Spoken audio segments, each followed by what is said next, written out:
حضور احمد مصطفیٰ محمد مصطفیٰ صلی اللہ علیہ وسلم کی بارگاہ عالیہ میں درود پاک کی ڈالیاں نچھاور کریں بآواز بلند۔ اللہم صلی علی سیدنا مولانا محمد وعلی آل سیدنا مولانا محمد بارک وسلم صلاۃ و سلام علیکہ یا رسول اللہ۔ ایک بار آپ حضرات درود شریف اپنے لب و لہجے میں پڑھیے، پڑھیے بآواز بلند۔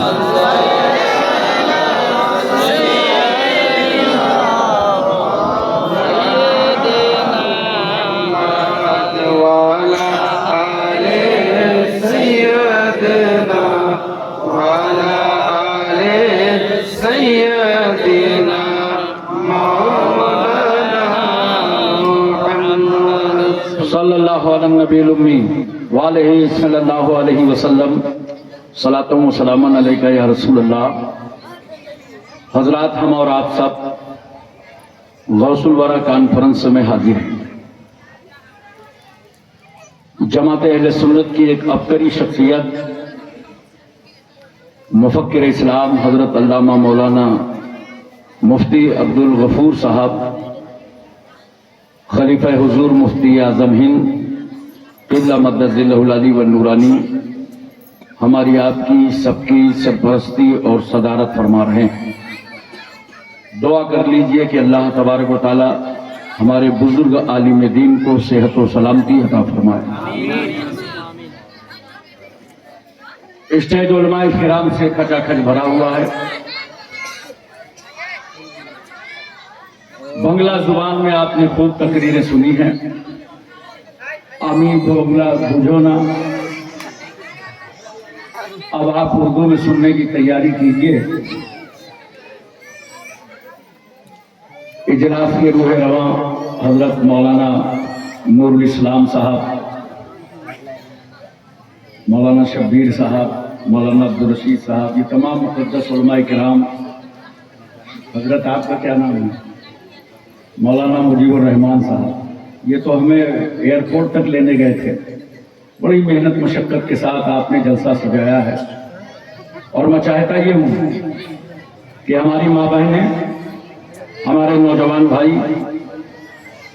آج اپنے ساتھ غوث اعظم کی خیرات لے کر واپس ہوں۔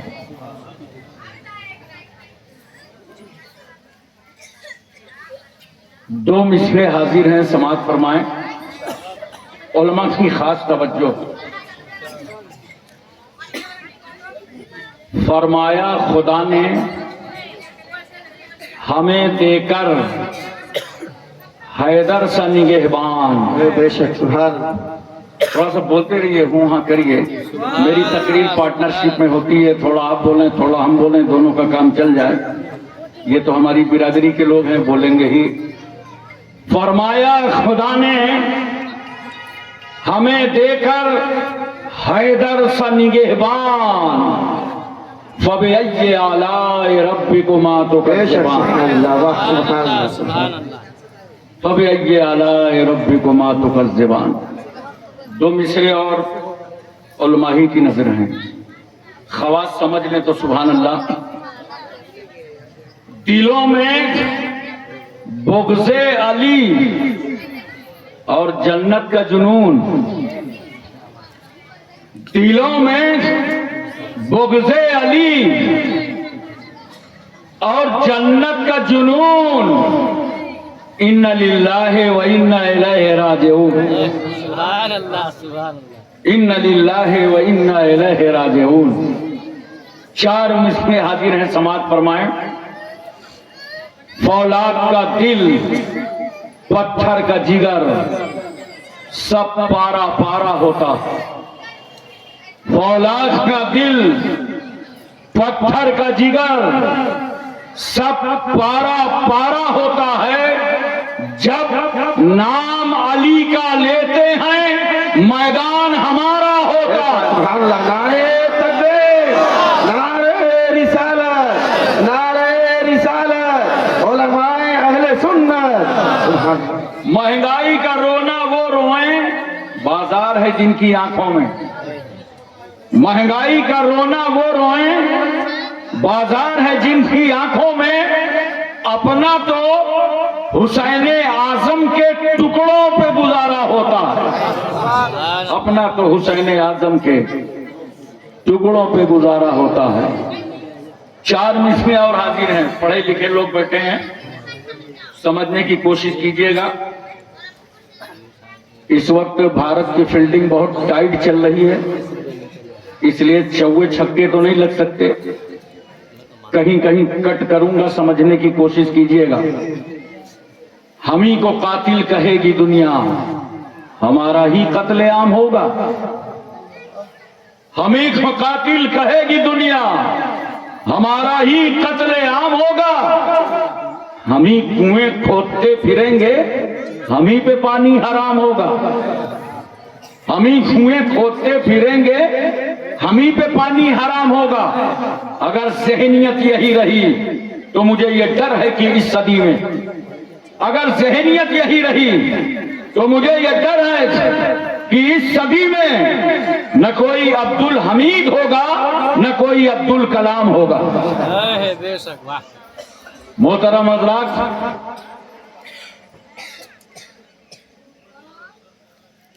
ہم اور سب پیرانے پیر، دستگیر، روشن ضمیر، پرتنویر، با تاثیر، جن کے قدموں میں ہم غریبوں کی تقدیر، حضور شیخ حضور شیخ عبد القادر محی الدین جیلانی المعروف سرکار غوث اعظم، غوث اعظم سے محبت کا طریقہ تو اعلیٰ حضرت فاضل بریلوی نے سمجھا دیا۔ اور جانتے ہو، جب اعلیٰ حضرت کو خیال آیا اپنی نجات کا، اپنی بخشش کا،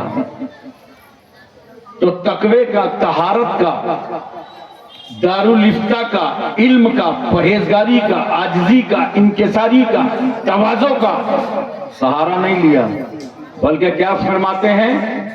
تیری سرکار میں لاتا ہے رضا اس کو شفیع، تیری سرکار میں لاتا ہے رضا اس کو شفیع، جو میرا غوث ہے اور لاڈلا بیٹا تیرا، جو میرا غوث ہے اور لاڈلا بیٹا تیرا۔ اعلیٰ حضرت فاضل بریلوی تو ہم سنیوں کی امانت ہیں۔ اور سن لو، ہم اہل سنت والجماعت کا دل اور دماغ دونوں عاشق احمد رضا ہے۔ کبھی ایسا ہوتا ہے نا کہ کسی بات کو دل مان جاتا ہے، دماغ چلتا رہتا ہے، اور کبھی ایسا ہوتا ہے دماغ مان لیتا ہے، دل مطمئن نہیں ہوتا۔ لیکن قربان جاؤ اعلیٰ حضرت فاضل بریلوی پر، جو بھی تحقیق فرما دیں، چاہے مسئلہ ایمان ابو طالب کا ہو، چاہے معاملہ حضرت امیر معاویہ کا ہو، اور چاہے بات یزید جیسے پلید کی ہو، اعلیٰ حضرت جو تحقیق کرتے جاتے ہیں، ہم سنیوں کا دل بھی مانتا ہے، دماغ بھی مانتا ہے، گویا ہم اہل سنت کا دل و دماغ دونوں مقلد امام احمد رضا ہے۔ سبحان اللہ، سبحان اللہ، نعرہ تکبیر، نعرہ رسالت، مسلک اعلیٰ حضرت، مسلک اعلیٰ حضرت، نعرہ تکبیر، نعرہ رسالت۔ ارشاد ربانی ہوتا ہے، یا ایھا الذین آمنوا اتقوا اللہ وکونوا مع الصادقین، اے ایمان والو اللہ سے ڈرو اور سچوں کے ساتھ ہو جاؤ۔ قرآن کا انداز بیان دیکھیے، یہی قرآن کسی مقام پر کہتا ہے یا بنی آدم، اے آدم کی اولادو، یا بنی اسرائیل، اے یعقوب پیغمبر کی اولادو۔ کبھی قرآن کہتا ہے یا ایھا الناس، اے عام لوگو۔ مگر جب قرآن رسول اللہ کے وفاداروں کو پکارتا ہے تو کہتا ہے یا ایھا الذین آمنوا، اے ایمان والو۔ تو قرآن نے ہمیں ایمان کی ڈگری دے دی، ہم صاحب ایمان ہیں۔ ہم نے کہا اے قرآن، ہم تو صاحب ایمان ہیں، اب ہمیں ضرورت کیا ہے؟ قرآن کہتا ہے ایمان لے آئے ہو اتقوا، اللہ سے ڈرو، اللہ سے خوف کھاؤ، اللہ کا ڈر دلوں میں اتارو۔ حضرات توجہ کیجئے، اور سوال یہ پیدا ہوتا ہے کہ اللہ سے ڈرتا کون ہے؟ بولو، اللہ سے ڈرتا کون ہے؟ آؤ قرآن ہی سے پوچھ لیں، قرآن یہ بتا سب سے زیادہ اللہ سے کون ڈرتا ہے؟ تو قرآن کہتا ہے انما یخشی اللہ من عبادہ العلماء، اللہ کے بندوں میں سے اللہ سے علماء ہی ڈرتے ہیں۔ صوفیہ کرام پریشان نہ ہوں، علماء عالم کی جمع ہے، اور یہاں پر لغوی معنی مراد ہے، مطلب یہ ہے کہ جو اللہ کو جاننے والا ہے وہی اللہ سے ڈرتا ہے۔ اور سنو، جو اللہ کو جتنا زیادہ جانتا ہے وہ اتنا زیادہ اللہ سے ڈرتا ہے۔ ہم سے تم سے سب سے زیادہ اللہ کو اعلیٰ حضرت فاضل بریلوی جانے، وہ خدا سے ڈریں، ان سے زیادہ خواجہ غریب نواز جانے، وہ خدا سے ڈریں، غریب نواز سے زیادہ غوث اعظم جانے، وہ خدا سے ڈریں، غوث اعظم سے زیادہ صحابہ جانے، صحابہ سے زیادہ خلفائے راشدین جانے، خلفائے راشدین سے زیادہ 1,24,000 کم و بیش انبیاء و مرسلین جانے، وہ خدا سے ڈریں۔ اور نوٹ کرو، میرے نبی سے زیادہ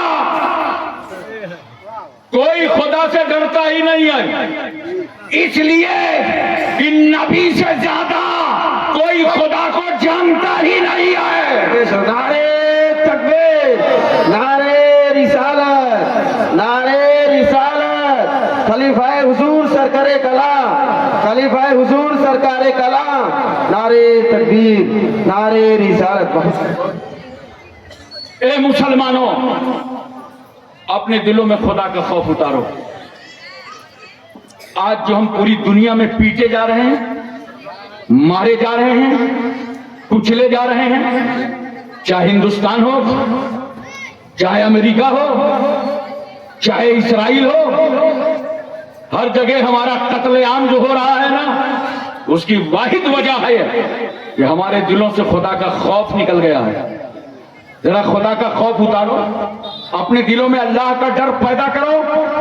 یاد رکھنا، اگر آج بھی بھارت کے 25 کروڑ مسلمانوں کے دلوں میں خوف خدا اتر جائے تو تمہاری حیثیت صرف ووٹ دینے کی نہیں ہوگی، اس ملک کی قیادت کرنے کی ہوگی۔ اتارو اللہ کا خوف۔ نوٹ کر لو، جس سینے میں خدا کا خوف آ جاتا ہے اس سینے پہ جہنم حرام ہے۔ خوف الہی میں زندگی گزارو۔ اے ایمان والو، اللہ سے ڈرو اور سچوں کے ساتھ ہو جاؤ۔ حضرت اس کی ایک صوفیانہ تفسیر عرض کرتا ہوں، علماء کی خاص توجہ چاہتا ہوں۔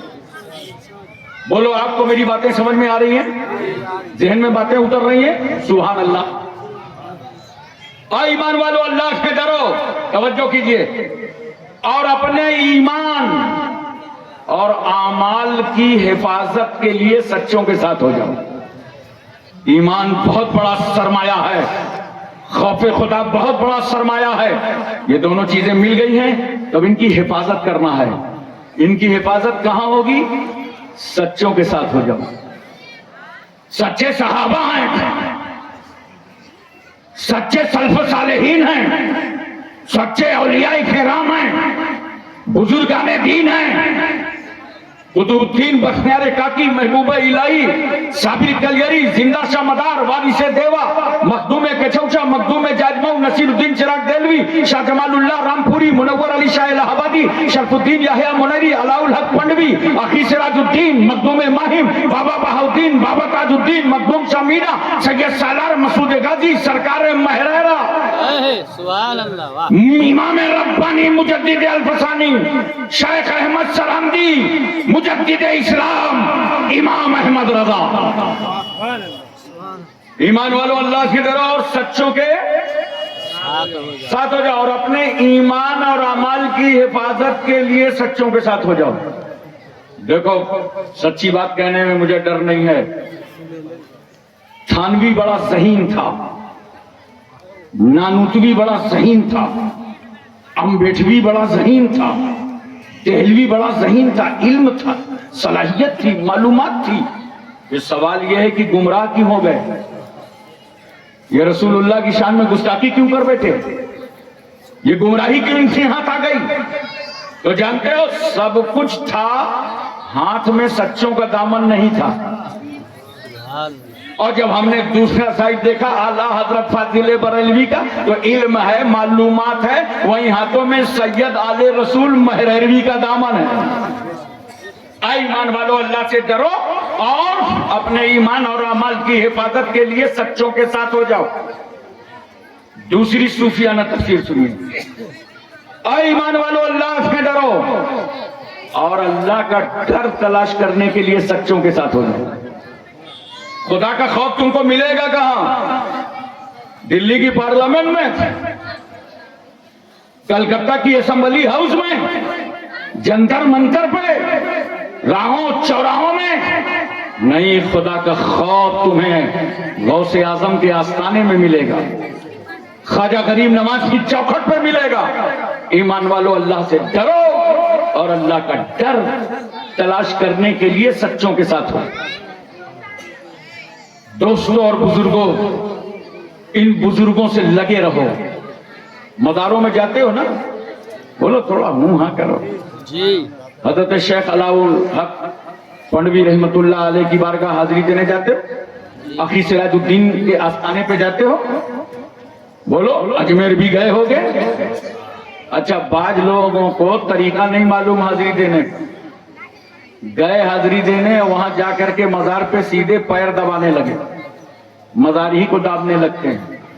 لگتا ہے کہ بہت پکا وفادار مرید آیا ہے اور حضرت تھکے ہوئے ہیں، آج پوری تھکاوٹ ختم کر دے گا. سنو، جلسوں میں آیا کرو تو دین سیکھ کے جایا کرو. یہ جاہلانہ رسمیں ہیں، جا کے مزاروں کو دبانا یہ جاہلوں کا طریقہ ہے. اہل سنت والجماعت کا طریقہ یہ نہیں ہے. جب کسی مزار پہ حاضری دینے جاؤ تو پیٹیانے سے جایا کرو. بولو سبحان اللہ. صاحب مزار کو سلام کرو اور 10 ہاتھ دور کھڑے ہو کے فاتحہ پڑھو. اگر اس ولی سے زندگی میں ملاقات رہی ہے تو جتنے قریب ہو کے ملے ہو اتنے قریب سے فاتحہ پڑھو. اگر ملاقات نہیں رہی تو 10 ہاتھ دور کھڑے ہو جاؤ اور فاتحہ پڑھو. اس اللہ والے کے وسیلے سے خدا سے مانگو اور جا کے مزار کو دبایا نہ کرو، بلکہ کان کھول کے سن لو. جب اپنے گھر سے نکلا کرو نا تو اپنے ماں کے پیر دبا کے نکلا کرو، باپ کے سر پر تیل ڈال کر کے نکلا کرو، ماں باپ کو راضی کر کے نکلا کرو. جب تم ولی کے آستانے پر جاؤ گے اور دعا کے لیے ہاتھ اٹھاؤ گے تو اللہ تمہاری دعا کو آغوش رحمت میں لے لے گا. کیوں؟ اس لیے کہ یہ وہ بندہ ہے جس سے اس کی ماں بھی راضی ہے، باپ بھی راضی ہے. اب تو اللہ کا ولی بھی راضی ہو گیا، رسول اللہ بھی راضی ہو گئے، اللہ بھی راضی ہو گئے. ایک بات اور سنو محبت کے ساتھ. آداب قبور میں ہے کہ جب فاتحہ پڑھو، چاہے ماں باپ کی قبروں میں، چاہے بزرگوں کی قبروں میں، تو اپنی پیٹھ کعبے کی طرف کر لو. بولو سبحان اللہ. سمجھ میں آیا؟ پیٹھ زور سے بولو، کعبے کی طرف. اچھا، جب نماز پڑھتے ہو تو منہ کعبے کی طرف. اور یہاں میں آپ کو کیا بتا رہا ہوں، جب فاتحہ پڑھو تو پیٹھ کعبے کی طرف. بتا دو دنیا کو کہاں ہیں وہ لوگ جو ہمیں قبر پوجا کہتے ہیں، ہمیں بدعتی کہتے ہیں. ارے نادان، ہمارا طریقہ فاتحہ دیکھ، ہماری پیٹھ کعبے کی طرف ہے. طریقہ فاتحہ بتا رہا ہے کہ ہم ولی کی عبادت کے لیے نہیں آئے بلکہ اللہ والے کی زیارت کے لیے آئے. نماز اور ہے، نیاز اور ہے. مزاروں پہ جاتے کیوں ہو؟ یہ فاتحہ تو گھر سے پڑھ سکتے تھے نا، لیکن نہیں، مزار پہ اس لیے جاتے ہو کہ جہاں پہ اللہ کا ولی ہوتا ہے وہاں سے اللہ کی رحمت قریب ہوتی ہے. بولو تیزی سے بولو سبحان اللہ. وہاں سے اللہ کی رحمت قریب ہوتی ہے، تو چلو وہاں چل کے مانگیں جہاں سے اللہ کی رحمت قریب ہے۔ اور دیکھو کیسا سسٹم ہے، ہندوستان کے ہر آستانے پہ چلے جاؤ، جہاں جہاں مزار ہے وہاں وہاں مسجد کا مینار ہے۔ سبحان اللہ، بے شک۔ دل وہاں جھکاؤ، سر یہاں جھکاؤ۔ محترم سامعین کرام، اللہ والوں سے تعلقات بنائے رہو، پہچان بنائے رہو، بہکانے میں نہ آنا، پہچان بنائے رہو، بڑا کام آئے گا۔ ایک آدمی روڈ میں دکان کھولے بیٹھا ہے، آپ وہاں سے نکلے، آپ نے کہا عبداللہ بھائی السلام علیکم، بڑا گھمنڈی تھا، آپ کی طرف دیکھا بھی نہیں، جھٹکے میں وعلیکم السلام۔ دوسرے دن پھر نکلے آپ، عبداللہ بھائی السلام علیکم، پھر مارا جھٹکا، وعلیکم السلام، آپ کا چہرہ بھی نہیں دیکھا۔ تیسرے دن آپ نکلے، آپ نے کہا السلام علیکم، اس نے وعلیکم السلام کر کے یوں چہرہ دیکھا، کون ہے یار، 3 دن سے برابر سلام کر رہا۔ چوتھے دن جب آپ سلام کریں گے نا تو روک کے پوچھے گا بھائی ٹھہرو، خیریت ہے؟ بے شک۔ اب سلام کرتے کرتے وہ پہچان گیا، بولو بولو، سلام کرتے کرتے وہ پہچان گیا۔ ان ولیوں سے پہچان بنائے رہو، ولیوں کے یہاں آتے جاتے رہو۔ کل اگر اپنے گناہوں کی وجہ سے، اپنے پاپ کی وجہ سے تو پھنس گیا اور جہنم میں ڈال دیا گیا، صدا کاٹ رہا تھا جہنم میں کہ وہاں سے نکل گئے غوث اعظم، نظر آ گئے خواجہ غریب نواز، ان بزرگوں نے دیکھا کہ پہچان پرانی ہے، یہ تو حاضری دینے آتا تھا، اللہ کی بارگاہ میں سفارش کر دیا۔ ان ولیوں سے پہچان بناؤ۔ بڑی پیاری بات مجھے یاد آ گئی، مشکات شریف کی حدیث کا مفہوم ہے، توجہ کیجیے ذرا سا، کوئی انچل پنچل کتاب کا واقعہ نہیں ہے، بنی اسرائیل کا واقعہ ہے، جس کے بارے میں اللہ تعالیٰ فرماتا ہے بنی اسرائیل کے واقعات یاد کرو، ان سے عبرتیں حاصل کرو۔ بنی اسرائیل میں ایک شخص ایسا تھا جس نے 99 لوگوں کا قتل کیا تھا۔ کتنے کا؟ زور سے بولو، 99 لوگوں کا مرڈر کیا تھا۔ مگر اتنا قتل کرنے کے بعد اس کے دل میں خیال آیا، خوف خدا جاگا کہ اللہ توفیق دے دے تو میں توبہ کر لوں۔ بولو محبت سے سبحان اللہ۔ وہ توبہ کرنا چاہتا تھا، ڈھونڈ رہا تھا کوئی دروازہ کی توبہ کر لوں۔ اتنے میں ایک ساتھ سے ملاقات ہو گئی، ان سے پورا واقعہ بتایا کہ 99 لوگوں کو قتل کر دیا، میں توبہ کرنا چاہتا ہوں، کوئی راستہ ہے؟ انہوں نے کہا کیا یار، 99 لوگوں کو قتل کرنے کے بعد توبہ کی بات کرتے، جاؤ تمہاری توبہ ہوگا، خدا نہیں قبول کرے گا۔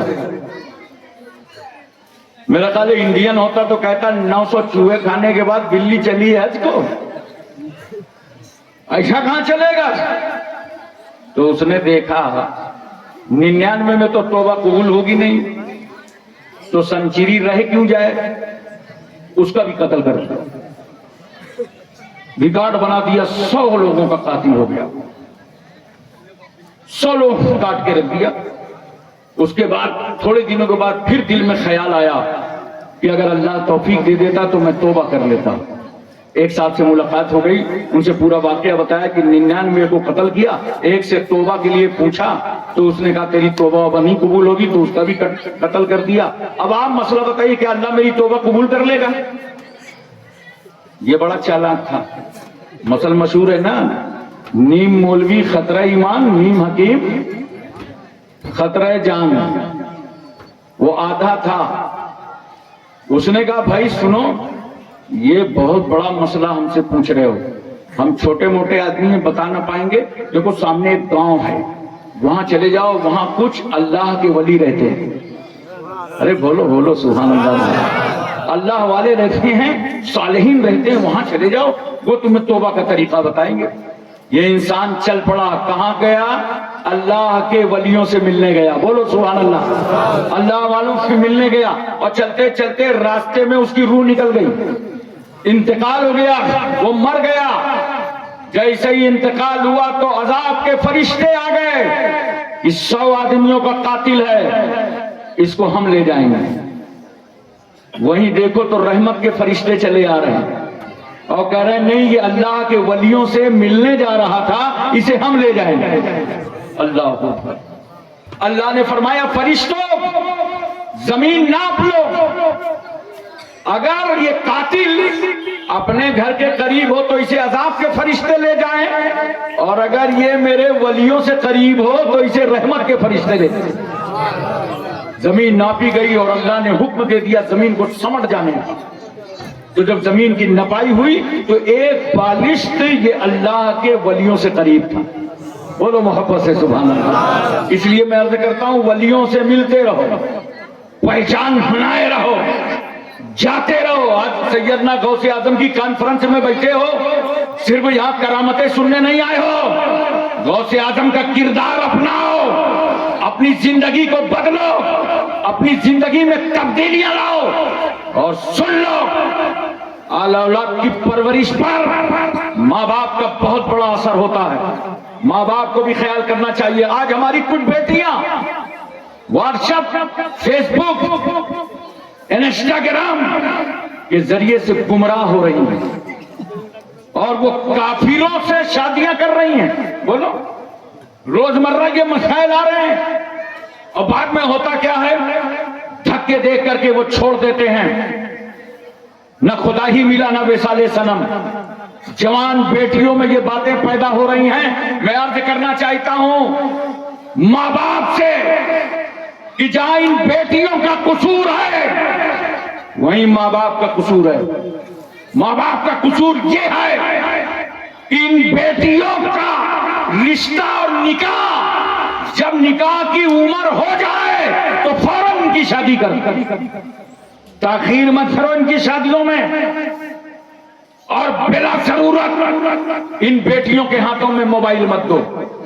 بولو بلا ضرورت موبائل ان کے ہاتھوں میں مت دو۔ ضرورت پوری ہو جائے موبائل چھین لو۔ موبائل کے ذریعے سے کتنا جھوٹ چل رہا ہے، سماج میں کتنا پاپ بولا جا رہا ہے۔ آپ کو کسی نے موبائل ملایا، اب ملنا نہیں چاہتے، فون اٹھایا، کہاں بتاؤ، ابھی تو میں کشن گنج میں ہوں، تھا شاہ پور میں، بتا رہا ہے کشن گنج میں۔ گھنٹی بجی، دیکھا مطلب کا فون نہیں، بچے سے کہا اٹھاؤ، بہت دیر سے دماغ چٹ رہا ہے، بتا دو کہ پاپا چارجنگ میں لگا کے چلے گئے ہیں۔ بچے نے اٹھایا، کہا انکل، ہاں بیٹا، پاپا کہہ رہے ہیں بہت دیر سے دماغ چٹ رہا ہے، اس کو بتا دو کہ پاپا چارجنگ میں لگا کے چلے گئے ہیں۔ بچے کا جھوٹ بولتے ہیں۔ میں آپ سے پوچھنا چاہتا ہوں، آپ کو بتانا چاہتا ہوں، محبت کے ساتھ لڑکی ہو یا لڑکا، بلا ضرورت اس کے ہاتھ میں موبائل مت دو۔ بولو پوری توجہ ہے نا؟ ذہن حاضر ہے؟ ماں باپ کا کردار بہت بڑا ہوتا ہے۔ ایسا ہی غوث اعظم اتنی عظمتوں پہ نظر نہیں آئے، ایسا ہی بڑے پیر اتنی بلندیوں پہ نہیں پہنچے۔ سنو، غوث اعظم کے والد گرامی ہیں حضرت ابو صالح موسیٰ جنگی، عبادت کر رہے ہیں دریا کے کنارے۔ توجہ سے بول دو سبحان اللہ، دل لگا کے بولو سبحان اللہ۔ دریا کے کنارے عبادت کر رہے ہیں، عبادت کرتے کرتے بھوک لگ گئی، بڑا احساس ہوا کھانے کے لیے، تو دریا پر نظر پڑی تو کیا دیکھا کہ ایک سیب بہ رہا ہے، ہاتھ بڑھایا، سیب اٹھا لیا، اس کے 2 ٹھنگڑے کیے اور آپ نے سیب کو نوش فرما لیا۔ سیب تو کھا لیا، لیکن اب بے چینی بڑھ گئی، یہ سیب کا مالک کون ہے؟ ابھی تو میں نے نہ قیمت ادا کی اور نہ مالک سے اجازت لیا، یہ ہے کون؟ اب دریا میں بہتے سیب کا مالک کیسے ملے گا؟ مگر قربان جاؤ حضرت ابو صالح موسیٰ جنگی پر، وہ دریا کے کنارے کنارے چل دیے۔ اب ایک پل انہیں اچھا نہیں لگ رہا، بے قراری اور بے چینی بڑھتی جا رہی ہے۔ انہوں نے فیصلہ کر لیا کہ دریا کے کنارے کوئی سیب کا باغ ہوگا، وہیں سے ٹوٹ کے گرا ہوگا، چلو چلتے ہیں، سفر کرتے ہیں۔ کرتے کرتے پہنچے تو ایک سیب کا باغ دریا کے کنارے مل گیا۔ بول دو پیار سے سبحان اللہ، دل لگا کے بولو سبحان اللہ۔ جب اس باغ کے اندر آپ تشریف لے گئے تو کیا دیکھا کہ ایک بزرگ اس باغ میں ٹہل رہے تھے۔ سلام پیش کیا، یہ کون ہے؟ یہ حضرت عبداللہ سومئی ہے۔ جا کر کے سلام پیش کیا، ملاقات کی۔ عبداللہ سومئی نے پوچھا شہزادے کیسے آنا ہوا؟ اس کا کچھ نہیں، بات اتنی سی ہے، بغیر اجازت کے میں نے ایک بہتا ہوا سیب کھا لیا تھا اور میں تلاش میں نکلا تھا کہ اس کا مالک کون ہے. دریا کے کنارے آپ کا باغ ہے, آپ ہی مالک ہیں, میں اس کی قیمت دینے آیا ہوں. آپ بتائیے اس سیب کی قیمت کیا ہے؟ بتاؤ مسلمانوں, میں تم سے پوچھنا چاہتا ہوں, پڑوسی کے کتنے کیلے اکیلے کھا گئے؟ بولو. کتنی دکانوں کی مٹھائیاں بلا وجہ چکھ لیتے ہو؟ ایک حاجی جی نے مجھے بیان کیا کہ میں مدینہ شریف پہنچا کھجور مارکیٹ میں, تو انڈیا کے حاجی جی تھے, عادت خراب تھی, بہت ساری کھجوریں دیکھا اور جلدی مارا ہاں. تو اس کھجور کے مالک نے کہا حاجی حرام حرام حرام. بولا جب حرام بولا تو میں تو ڈر گیا, میں نے کھجوریں چھوڑ دی. اتنے میں اس نے دونوں ہاتھ بھر کر کے کھجوریں اٹھایا اور مجھے دیا, کہا حاجی حلال حلال حلال. کیونکہ پہلے تم نے کھجور اٹھایا تھا بغیر اجازت کے, اب میں تم کو اپنی مرضی سے کھجور دے رہا ہوں. ہم لوگ کیا کیا کر کے گزر گئے. ایک سیب کی قیمت ادا کرنے پہنچے اور کہتے ہیں قیمت کیا ہے؟ عبداللہ سومئی کہتے ہیں ادا کر دو گے؟ ہاں ادا ہی کرنے آیا ہوں. کہا مزدوری کرنا پڑے گا؟ ہاں مزدوری کروں گا. کہا سال بھر مزدوری کرنا پڑے گا؟ کہا سال بھر کروں گا. کہا چلو اس باغ کی نگرانی کرو, دیکھ ریکھ کرو, تب جا کر کے ایک سیب کی قیمت ادا ہوگی. مسلمانوں میں توجہ چاہتا ہوں پوری, بولو پورا ذہن حاضر ہے نا. سال بھر تک حضرت ابو صالح موسیٰ جنگی اس کی نگرانی کرتے رہے, باغ کی دیکھ بھال کرتے رہے. سال پورا ہو گیا, اب بھی ہمت نہیں ہارتے اور ڈیوٹی دوسرے سال بھی کرتے رہے. جب 2 سال مکمل ہو گئے تو حضرت عبداللہ سومئی نے پوچھا کہ 1 سال تو مکمل ہو گیا. کہا حضرت پہلے یہ بتا دیجئے کہ سیب کی قیمت ادا ہو گئی؟ ارے بولو کچھ ہوں, ہاں بولو. سیب کی قیمت ادا ہو گئی؟ فرمایا ہاں سیب کی قیمت تو 1 سال کی ڈیوٹی پہ ادا ہو گئی, مگر 1 سال تم نے کام ایکسٹرا کیا ہے, اوور ٹائم, اس کا انعام میں تمہیں دینا چاہتا ہوں. فرمایا وہ کیا انعام ہے؟ کہا اس کا انعام یہ ہے کہ میری ایک بیٹی ہے, بولو سبحان اللہ, اس کے ساتھ تمہارا نکاح کیا جائے گا. حضرت ابو صالح موسیٰ جنگی فرماتے ہیں ٹھیک ہے. ہاں ٹھیک تو ہے, مگر سنو وہ بیٹی ہے کیسی؟ ذرا میں توجہ چاہتا ہوں آپ کی, ذہن حاضر ہے کہ وہ بیٹی ہے کیسی؟ کہا میں نے تو دیکھا نہیں. کہا سنو, وہ ہاتھ کی لولی ہے, پیر کی لنگڑی ہے, آنکھ کی اندھی ہے, کان کی بہری ہے, زبان کی گونگی ہے. حضرت ابو صالح موسیٰ جنگی کہتے ہیں ٹھیک ہے, منظور ہے, بس اتنا بتا دیجئے کہ ایسی عورت سے نکاح کرنے کے بعد کیا سیب کی قیمت ادا ہو جائے گی؟ اللہ اکبر. فرمایا ہاں سیب کی قیمت ادا ہو جائے. ادا ہو گئی. اب یہ انعام مل رہا ہے, نکاح پڑھا دیا, اور نکاح پڑھانے کے بعد فرمایا جاؤ یہ کمرہ ہے, یہ روم ہے, یہ باغ ہے, باغ کے مالک تم, روم کے مالک تم, میں نے بیٹی کو تمہارے نکاح میں دے دیا, اب تمہیں اجازت ہے. ابو صالح موسیٰ جنگی جب کمرے کے اندر گئے تو وہاں لگ رہا تھا دلہن نہیں, جنت کی کوئی حور بیٹھی ہے.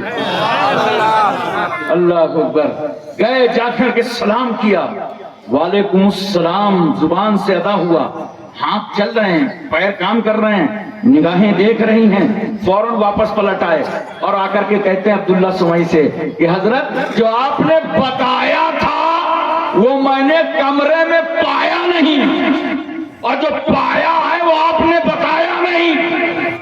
آپ نے کہا تھا آنکھ کی اندھی ہے, ہاتھ کی لولی ہے, پیر کی لنگڑی ہے, کان کی بہری ہے, وہاں تو سارے اعضاء کام کر رہے ہیں. کہا سنو ابو صالح, میں نے سچ کہا ہے اور تم نے بھی سچ دیکھا ہے. میں نے کہا تھا میری بیٹی ہاتھ کی لولی ہے. بیٹیوں غور سے سن لینا, میری ماں بہت توجہ کے ساتھ سن لینا. بیٹیوں ایک دن تمہیں بھی ماں بننا ہے, ذرا اس سبق کو اپنے ذہن پر رکھنا. کہا عبداللہ سومئی نے, میں نے کہا تھا میری بیٹی ہاتھ کی لولی ہے, میرے کہنے کا مطلب یہ تھا کہ شریعت کے خلاف میری بیٹی نے کوئی ہاتھوں سے کام نہیں کیا اس لیے ہاتھ کی لولی. میں نے کہا تھا پیروں کی لنگڑی ہے اس لیے وہ شریعت کے خلاف ان پیروں سے کہیں چل کر کے نہیں گئی. تب میں نے کہا تھا لنگڑی ہے. میں نے کہا تھا زبان کی وہ گونگی ہے, اس نے کبھی شریعت کے خلاف کوئی جملہ نہیں بولا. آنکھ کی بہری ہے, کان کی بہری ہے, اس نے فحش باتیں کان سے کبھی نہیں سنا. زبان کی گونگی ہے, اس نے زبان سے کبھی بھی فحش کلامی نہیں کی. آنکھ کی اندھی ہے. میں نے اس لیے کہا تھا اس لیے کہ اس نے کبھی غیر محرم پر اپنی نظریں نہیں ڈالی. نعرے تکبیر, نعرے رسالت, نعرے رسالت. غوث الورا کانفرنس حضرت علامہ مولانا مفتی ہاشم صاحب قبلہ. نعرے تکبیر, نعرے رسالت. اب مسلمانوں ایک بات بتا دو مجھے, اتنا پاکیزہ باپ بولو جس کا نام ابو صالح موسیٰ جنگی, اور اتنی پاکیزہ دلہن جس کا نام ام الخیر فاطمہ. بولو بولو سبحان اللہ. کیا بولو سبحان اللہ. نوٹ کرو, باپ جب اتنا پوتر اور پاکیزہ ہو, 1 سال تک سیب کی قیمت ادا کرنے کے لیے نہ سویا ہو, نہ اسے چین آیا ہو, نہ اسے سکون ملا ہو, 1 سال تک ڈیوٹی دے کر سیب کی قیمت ادا کی ہو, اور دلہن اتنی پاکیزہ کہ زندگی بھر چار دیوالی سے قدم نہ نکالے ہو. اب جب ایسا باپ ہو, ایسی ماں ہو, تو بیٹا غوث اعظم پیدا ہوتا ہے. نعرے تکبیر, نعرے تکبیر, اللہ اکبر, نعرے رسالت, یا رسول اللہ, نعرے رسالت, یا رسول اللہ. بڑا کانفرنس زندہ باد, بڑا کانفرنس, زندہ باد. نعرے تکبیر, اللہ اکبر, نعرے رسالت. یا رسول اللہ. باپ کے ساتھ ماں کا بھی بہت بڑا کردار ہوتا ہے. میری بیٹی اور بہنوں سنو, یہ سمجھ کے جلسے میں نہ آیا کرو کہ میلے میں جا رہے ہیں, ٹھیلے میں جا رہے ہیں, خریداری کرنے جا رہے ہیں. سن لو, اپنے کان کھول کر کے سن لو. جب ماں زاہدہ ہو, باپ زاہد ہو, تو بیٹا وقت کا امام پیدا ہوتا ہے. جب ماں خاتون جنت ہو, باپ مولا علی ہو, تو بیٹے حسن اور حسین پیدا ہوتے ہیں. جب ماں ہاجرہ ہو, باپ اسماعیل ہو, باپ ابراہیم ہو, تو بیٹا اسماعیل پیدا ہوتا ہے. لاؤ انقلاب اپنی زندگیوں میں, اپنے کو بدلو, ورنہ آج ہو کیا رہا ہے. آج یہ ہمارا نوجوان شراب میں لگا ہوا ہے, جوا میں لگا ہوا ہے, عیاشیوں میں لگے ہو, آوارہ گردی میں لگے ہو. کہتے ہو گھر میں رحمت نہیں نازل ہو رہی. تم کو معلوم ہے ایک گھر میں کتنے موبائل چلتے ہیں؟ کم سے کم 4-4 5-5 ایک گھر میں موبائل ہوتے ہیں. تم تو اپنے روم پہ سو گئے, تمہارا جوان بیٹا رات بھر کیسی غلط فلمیں دیکھ رہا ہے, تمہیں کیا معلوم؟ اور پھر بتا رہے ہو رحمت کے فرشتے نہیں آ رہے. ارے یہ بند کرو سب گناہوں کے دروازے, بند کرو سب گناہوں کے راستے. نہیں بتاؤ انصاف کے ساتھ, اگر غوث اعظم کے سچے ماننے والے ہو, ان کی کانفرنس میں بیٹھے ہو, ان کی محبت میں بیٹھے ہو, تو بتاؤ کیا کوئی مسلمان شراب پیے گا؟ ارے بولو نا یار, کچھ ہوں ہاں کرو. نہیں پیے گا نا. بالکل صحیح کہہ رہے ہو, مسلمان ہے تو نہیں پینا چاہیے, مگر آؤ میں بھی تمہارا ساتھ دے دوں گا. چلو ٹھیکے تک. ہاتھ میں بوتل ہوگی, نام پوچھو, محمد اسلام. ہاتھ میں شراب کا گلاس, نام محمد حسن, محمد حسین. ارے نادان تیری غیرتیں کہاں مر گئیں؟ حسن حسین نام رکھا اور شراب کی بوتل تیرے ہاتھ میں. کیا فاطمہ کا بیٹا حسن تجھے یاد نہیں ہے, جس نے زہر پی کر کے دین بچایا؟ کیا تجھے علی کا لاڈلا حسین یاد نہیں ہے, جس نے سر کٹا کر کے اسلام بچایا؟ تم حسن حسین نام رکھنے کے بعد اپنے نام کا بھی خیال نہیں رکھتے ہو, اپنے نام کی بھی تعظیم نہیں کرتے ہو. اور دیکھا ہوگا آپ نے شراب پینے والے کو, کبھی بھی شرابی بیچ راستے میں آپ کو نہیں ملے گا. کھسک کھسک کے کنارے, وہ جانتا ہے نا ادھر سے اگر انکل جی آ رہے ہوں گے تو کام تمام ہو جائے گا. اور کنارے آ کر کے منہ کھولے رہے. بولو, آنکھ بند ہے